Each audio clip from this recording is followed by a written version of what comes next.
সারা পৃথিবী আজ তাকিয়ে আছে বেজিং এর দিকে। সেখানে আজ চীনের রাষ্ট্রপতির সঙ্গে সাক্ষাৎ করলেন আমেরিকার রাষ্ট্রপতি ডোনাল্ড ট্রাম্প। ডোনাল্ড ট্রাম্প এবং শি জিনপিং এর এই বৈঠক অত্যন্ত গুরুত্বপূর্ণ বিশ্ব বাণিজ্য এবং অর্থনীতির ক্ষেত্রে। ডোনাল্ড ট্রাম্প এবং শি জিনপিং এর এই বৈঠক অত্যন্ত তাৎপর্যপূর্ণ অনেকগুলি বিষয়ে। প্রথমত, ইরান প্রসঙ্গে আমেরিকা এবং শি জিনপিং তাদের যে পরস্পর বিরোধী অবস্থান ছিল এতদিন, তা নিয়ে নতুন করে তারা কি অবস্থান গ্রহণ করছে সেটা জানতে চাইছে পৃথিবী। অপরদিকে তাইওয়ান এবং সাউথ চায়না সি নিয়ে যে গভীর উত্তেজনা তৈরি হয়েছিল আমেরিকা এবং চীনের মধ্যে, তা নিয়ে পৃথিবীর এই দুই শক্তিশালী রাষ্ট্রের রাষ্ট্রনায়ক কি অবস্থান গ্রহণ করে সেটাও অত্যন্ত নির্ণায়ক ভূমিকা পালন করবে আগামী দিনে এই দুই দেশের সম্পর্কের মধ্যে। তাছাড়া চীন এবং আমেরিকা বিগত কয়েক বছর ধরে সরাসরি বাণিজ্য যুদ্ধে লিপ্ত। সেই বাণিজ্য যুদ্ধের ভবিষ্যৎ কি? অতীতের সকল বৈরিতা এবং শত্রুতা ছেড়ে চীন এবং আমেরিকাকে এবার থেকে তাদের পারস্পরিক স্বার্থের জন্য দুই বন্ধু রাষ্ট্রে পরিণত হবে। তারা কি G2 গোষ্ঠী তৈরি করবে? সেটা নিয়েই কিন্তু চলছিল জল্পনা। আজ কিন্তু আর জল্পনা নয়, এই দুই রাষ্ট্রপ্রধান ইতিমধ্যেই তাদের সাক্ষাৎ সম্পূর্ণ করেছে এবং তাদের এই হাই ভোল্টেজ বৈঠকের নির্যাস ইতিমধ্যেই কিছুটা বাইরে প্রকাশ হয়েছে। চলুন আজকের এই নিবেদনে আমরা আলোচনা করি ডোনাল্ড ট্রাম্প এবং শি জিনপিং এর এই বৈঠকে কি কি সিদ্ধান্ত হলো। আলোচনার শুরুতেই আমরা দেখে নেব ইরান প্রসঙ্গে আমেরিকা যুক্তরাষ্ট্র এবং চীন তারা কি অবস্থান গ্রহণ করলো। প্রত্যাশিত ছিল চীন ইরানের পাশেই থাকবে এবং ইরানের হয়ে আমেরিকার কাছে জোর সওয়াল করবে হরমুজ প্রণালী ইরানকে দেওয়ার জন্য, কিংবা আগামী দিনে ইরান যাতে পারমাণবিক অস্ত্র তৈরি করতে পারে সেই ব্যাপারেও চীন কঠোর অবস্থান গ্রহণ করবে। কিন্তু হলো তার ঠিক উল্টো।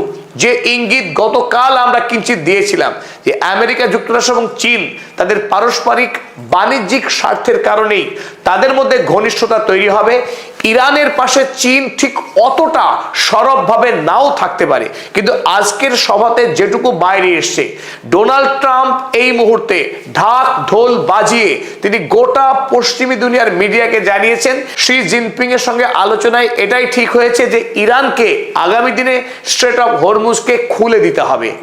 এটাই শি জিনপিং এর অবস্থা। যদিও পরবর্তীকালে শি জিনপিং এর অবস্থান জানতে চাওয়া হলে চীনের পক্ষে জানানো হয়েছে চীন মনে করে আন্তর্জাতিক যে জ্বালানি রুট এবং আন্তর্জাতিক সামুদ্রিক আইন সেই বিষয়ে চীনের অবস্থান স্পষ্ট। চীন আন্তর্জাতিক আইনকে সম্মান করে, অর্থাৎ জ্বালানির যে রুট অর্থাৎ স্ট্রেট অফ হরমুজ যে সামুদ্রিক পথ দিয়ে পৃথিবীর 20% জ্বালানি পরিবাহিত হয় সেই পথকে আটকে রাখা উচিত নয়, এটাই চীনের অবস্থান। সেখান থেকে আমরা বুঝতে পারলাম ডোনাল্ড ট্রাম্প যে কথা বলছেন strait of Hormuz must be open, সেই অবস্থানের সঙ্গে চীনের অবস্থান কিন্তু আজকের দিনে এখনো পর্যন্ত যেটুকু তথ্য প্রকাশিত হয়েছে তাতে কিন্তু অভিন্ন অবস্থান। দ্বিতীয় যে গুরুত্বপূর্ণ বিষয় ছিল, আমেরিকা এখনো পর্যন্ত যে জায়গায় গো ধরে আছে যে কোনোভাবেই আমেরিকা যুক্তরাষ্ট্র ইরানকে পারমাণবিক অস্ত্র তৈরি করতে দেবে না। একথা ডোনাল্ড ট্রাম্প চীনের মাটিতে দাঁড়িয়ে আরো একবার স্পষ্ট করেছে। আর এই একই প্রশ্ন যখন চীনের কাছে জানতে চাওয়া হয় তখন চীনের পক্ষে জানানো হয় চীন মনে করে নন প্রলিফারেশন যে ট্রিটি আছে অর্থাৎ পৃথিবীতে পারমাণবিক অস্ত্রের আর সম্প্রসারণ হবে না, সম্প্রসারণ রোধকারী যে আইন সেই আইনকে চীন সম্মান করে।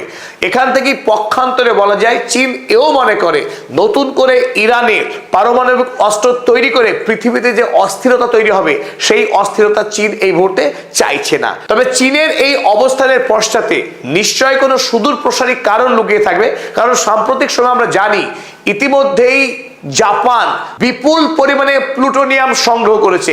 এই মুহূর্তে জাপানের কাছে যে পরিমাণ এনরিচড প্লুটোনিয়াম রয়েছে তা দিয়ে প্রায় 4500-এরও অধিক পারমাণবিক বোমা তৈরি করতে পারবে।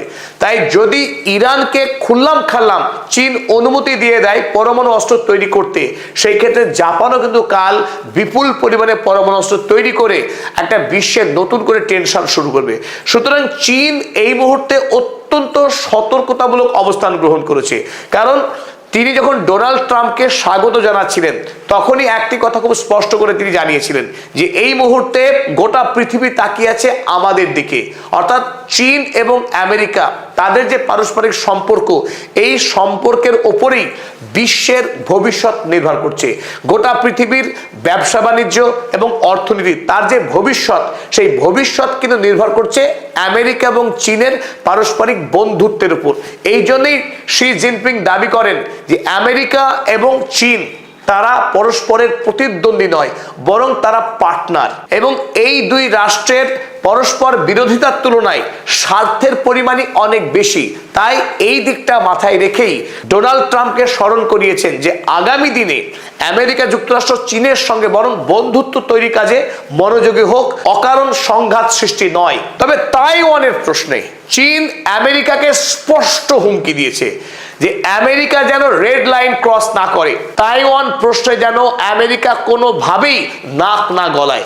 কারণ গত 3 বছরে ধাপে ধাপে যে বিপুল পরিমাণের অস্ত্র বিক্রি করছে তাইওয়ানকে, আর এই অস্ত্র বিক্রি করার মধ্যে দিয়েই তাইওয়ান এবং চীনের মধ্যে যে টেনশন সৃষ্টি হয়েছে, সেই টেনশনকে আগামী দিনে চীন কোনোভাবেই বরদাস্ত করবে না। কারণ চীনের যে সংবিধান, সেই সংবিধান মোতাবেক 100 বছরের মধ্যেই তাইওয়ানকে চীনের অখণ্ড অংশ বানাতে হবে এবং চীনের যে শাসন প্রণালী তার অন্তর্ভুক্ত করতে হবে। তাই চীন এই মুহূর্তে ধীরে ধীরে সেই পথেই এগোচ্ছে। সুতরাং আমেরিকা যদি নতুন করে তাইওয়ানকে নিয়ে টেনশন সৃষ্টি করে, সেটাকে চীন বরদাস্ত করবে না। ব্লুমবার্গ কাগজ সেই খবরে লিখেছে, Xi wants Trump off possible clashes if Taiwan issue mishandled. যদি তাইওয়ান প্রসঙ্গে আমেরিকা মিসহ্যান্ডেল করে, সেই ক্ষেত্রে কিন্তু সরাসরি সংঘাতে যেতে বাধ্য হবে চীন, এই বলে কড়া হুঁশিয়ারি দিয়েছে শি জিনপিং আজ ডোনাল্ড ট্রাম্পকে। তবে ইরান এবং তাইওয়ান এই দুটি জটিল প্রশ্ন বাদ দিলে আমেরিকা এবং চীনের মধ্যে দ্বিপাক্ষিক বৈঠক অত্যন্ত ফলপ্রসূ হয়েছে। চীন এবং আমেরিকা তারা দুই দেশের উপরে যে যে বিষয়ের উপরে নির্ভরশীল, সেই বিষয়ে কিন্তু তাদের মধ্যে চলমান বিবাদকে তারা সাময়িকভাবে মেটাতে সক্ষম হয়েছে। তবে প্রথমে আমরা চলুন দেখে নিই এই বৈঠকে আমেরিকার কি কি লাভ হলো। 1 number, China provided assurance of uninterrupted flow of rare earth minerals to the US. America rare earth এলিমেন্টসের সাপ্লাইয়ের জন্য প্রায় পাগল হয়ে গিয়েছিল। এই রেয়ার আর্থ এলিমেন্টস যাতে আগামী দিনে আমেরিকায় অবাধে যায়, সেই ব্যবস্থা কিন্তু ডোনাল্ড ট্রাম্প করে ফেললেন এই বৈঠকের মাধ্যমে। শি জিনপিং প্রতিশ্রুতি দিয়েছেন আগামী দিনে আমেরিকার প্রয়োজনীয় গুরুত্বপূর্ণ কিছু রেয়ার আর্থ এলিমেন্টস, অর্থাৎ বিরল মৃত্তিকা, সেই বিরল মৃত্তিকার সাপ্লাই আমেরিকায় হতে থাকবে। 2 number, China to buy 500 max jets 100 wide body jets from Boeing. আমরা ইতিমধ্যে জানিয়েছিলাম যে বোয়িং কোম্পানির সিইও তিনিও এই বৈঠকে ডোনাল্ড ট্রাম্পের সঙ্গী ছিলেন। তাই বোয়িং এর সঙ্গে যে চুক্তি হয়েছে তাতে চীন আগামী দিনে বোয়িং এর কাছ থেকে 500 ম্যাক্স জেটস এবং 100 ওয়াইড বডি জেটস কিনতে সম্মত হয়েছে। 3 number, China agreed to keep supply chains for Apple and Tesla. আমেরিকার যে বৃহৎ দুটি কোম্পানি অ্যাপল এবং টেসলা, এই দুই কোম্পানির প্রয়োজনীয় কাঁচামাল, সেই কাঁচামাল যেগুলি অত্যন্ত ক্রিটিক্যাল এবং কেবলমাত্র চায়না থেকেই যেগুলি সাপ্লাই হয় আমেরিকায়, যে সাপ্লাই চীন এতদিন বন্ধ রাখতে চাইছিল বা জানিয়ে দর কষাকষি হচ্ছিল, এই মুহূর্তে চীন আশ্বস্ত করেছে ডোনাল্ড ট্রাম্পকে যে অ্যাপল এবং টেসলার জন্য প্রয়োজনীয় সমস্ত কাঁচামাল অবাধে সরবরাহ করা হবে। 4 number, China promised to continue Busan agreements for buying 25 metric tons of soybeans, corn, sorghum and beef. আমেরিকার কৃষকরা যে বিপুল পরিমাণে সয়াবিন চাষ করে, সেখানে গরু পালন হয় এবং সরঘাম চাষ হয়, এই সমস্ত কৃষিপণ্য আগামী দিনে চীন বিপুল পরিমাণে ক্রয় করবে আমেরিকার কাছ থেকে, এবং সেই পরিমাণ আপাতত 25 মিলিয়ন মেট্রিক টনস এই কৃষিপণ্য আমদানি করা হবে, এটাই ঠিক হয়েছে। অর্থাৎ দক্ষিণ কোরিয়ার বুসানে ডোনাল্ড ট্রাম্প এবং শি জিনপিং প্রাথমিকভাবে যে চুক্তি সম্পাদন করেছিলেন, সেই চুক্তির শর্তই অক্ষত রইল। পঞ্চমত, a preliminary talk for board of trade began. America এবং চীন তাদের দুই দেশের মধ্যে যে G2 গোষ্ঠী, সেই G2 গোষ্ঠী বা বোর্ড অফ ট্রেড তৈরির ভাবনার যে প্রাথমিক আলোচনা শুরু করেছে দুই দেশ।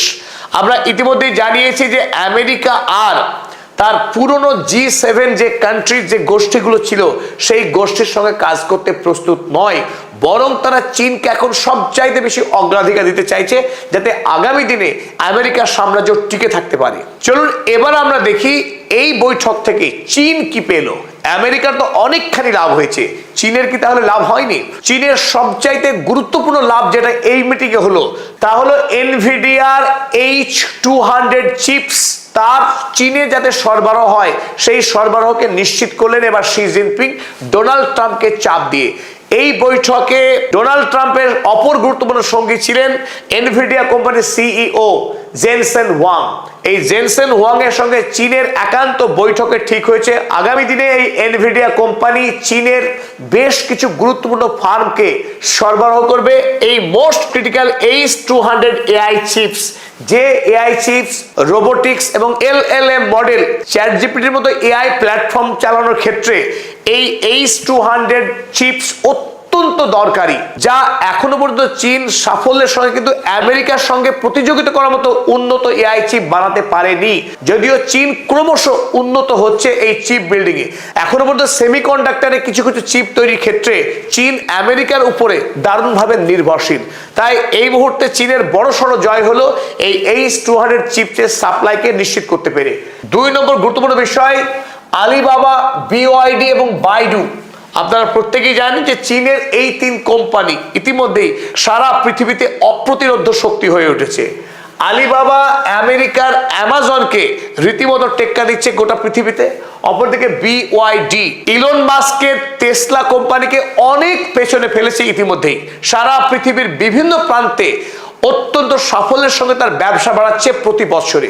তবুও আমেরিকার বাজারে বিশেষ করে টেসলা কোম্পানিকে বাঁচিয়ে রাখার জন্য এতদিন পর্যন্ত বিপুল পরিমাণে ট্যারিফ চাপিয়ে এই BYD কোম্পানির গাড়িকে আমেরিকার কাস্টমারদের কাছে সহজলভ্য করেনি আমেরিকা। এবার কিন্তু ডোনাল্ড ট্রাম্প বিপুল পরিমাণে চাইনিজ টাকা যাতে আমেরিকায় ইনভেস্ট হয়, আমেরিকার মানুষ যাতে চাকরি পায়, ব্যবসার সুযোগ বাড়ে, তার জন্য পাখির চোখ করেছিল চাইনিজ ইনভেস্টমেন্ট।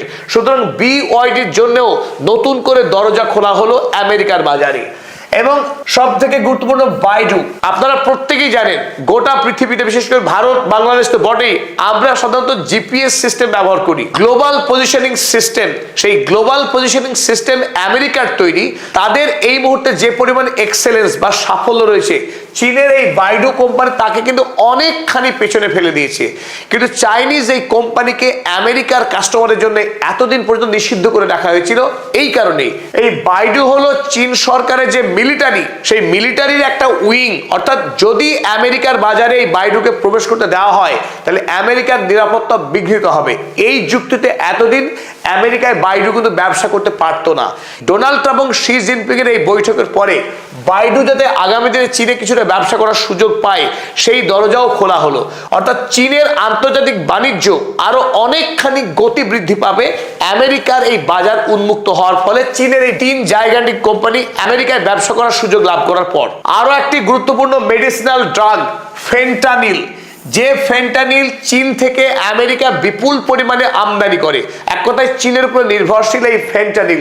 ফেন্টানিল যা ক্রিটিক্যাল পেশেন্টের সার্জারি ক্ষেত্রে অ্যানেস্থেসিয়া, সার্জারির আগে রোগীকে অ্যানাস্থেটাইজ করবার জন্য ব্যবহার হয়।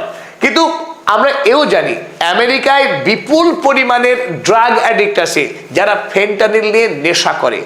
তবু আমেরিকাকে এই মুহূর্তে বিপুল পরিমাণে ফেন্টানিল আমদানি করতে হয়, সেই ফেন্টানিল উপরে এতদিন আমেরিকা 20% ট্যারিফ লাগিয়ে রেখেছিল। এবারে বৈঠকে ঠিক হয়েছে সেই ট্যারিফ 20 থেকে নামিয়ে 10% করা হবে, অর্থাৎ চীনের ব্যবসা ফেন্টানিলের ক্ষেত্রে কিন্তু বিপুল পরিমাণে বৃদ্ধি পাবে মার্কিন বাজারে। সুতরাং আমেরিকা এবং চীন তাদের পারস্পরিক লাভ হলেও যে প্রশ্নের উত্তর পুরোপুরি পাওয়া গেল না তা হলো ইরান প্রসঙ্গে চীনের এক্স্যাক্ট অবস্থান কি। ডোনাল্ড ট্রাম্পের সঙ্গে বৈঠক করবার আগেই ইরানের বিদেশমন্ত্রী সৈয়দ আব্বাস আরাকচিকে ডেকে নিয়েছিলেন চীনের বিদেশমন্ত্রী ওয়াং ই, তাদের মধ্যে এক প্রস্ত আলোচনাও হয়েছিল। কিন্তু তারপরেও আমরা এই বৈঠক থেকে যেটা প্রত্যাশা করেছিলাম সেই রকম প্রত্যাশার কিছু ঘোষণা হয়নি ইরান বিষয়ে। এখন দেখা যাক আগামীকাল সবিস্তার রিপোর্ট প্রকাশ হওয়ার পর চীন ঠিক ইরান প্রসঙ্গে কি বলতে চাইছেন সে বিষয়ে আশা করি আরো খানিকটা জানা যাবে। নতুন কোনো তথ্য পেলে আবার আমরা সেই